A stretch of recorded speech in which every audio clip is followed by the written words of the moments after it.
বিভিন্ন সরকারি বেসরকারি অফিসের নিয়োগ বিজ্ঞপ্তি জাতীয় দৈনিকের লোগো লাগিয়ে সামাজিক যোগাযোগ মাধ্যমে প্রচার করা হয়। পরে চাকরি দেওয়ার নামে হাতিয়ে নেয় লাখ লাখ টাকা।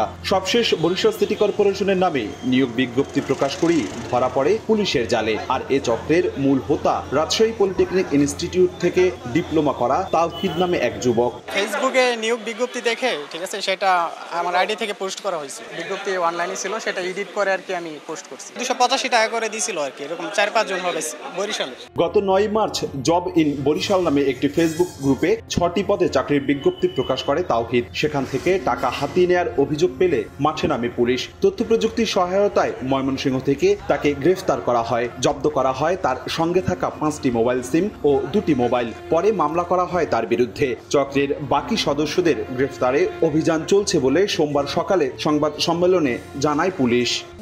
নগদে 500 টাকা বা তার বেশি পেমেন্টে পেতে পারেন ঢাকায় জমিসহ 20 কোটি টাকার পুরস্কার। প্রায়ই সে বিভিন্ন সরকারি অফিসের নামে বিজ্ঞপ্তি প্রচার করে মানুষকে প্রতারিত করে অনেক টাকা পয়সা সে উপার্জন করে। ভুয়া জিমেল আইডি এবং ভুয়া আপনার ফেসবুক আইডি খুলে এই যে প্রতারণা করেছে এই কথা স্বীকার করেছে। অভিযুক্ত তাওহিদ ময়মনসিংহের পলাশপুর এলাকার বাসিন্দা। অপূর্ব অপু, সময় সংবাদ, বরিশাল।